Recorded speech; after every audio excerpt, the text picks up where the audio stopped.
Et à présent, un fait important dans l'actualité internationale, l'Irak expulse l'ambassadrice de Suède à Bagdad et menace de rompre toute relation diplomatique avec Stockholm. Tout est parti en fait du feu vert des autorités suédoises à un événement au cours duquel un exemplaire du Coran allait être brûlé devant l'ambassade d'Irak à Stockholm.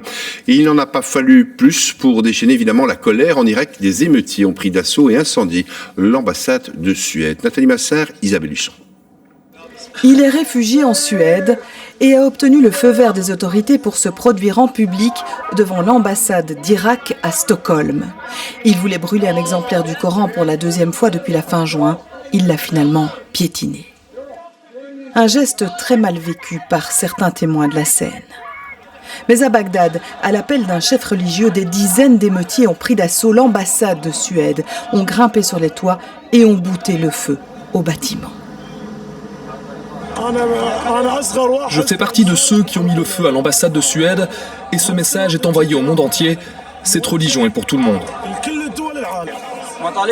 Nous exigeons du gouvernement suédois et du gouvernement irakien que ce type d'acte cesse.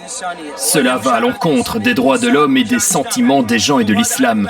C'est une provocation pour tous les musulmans. Il blesse tous les musulmans.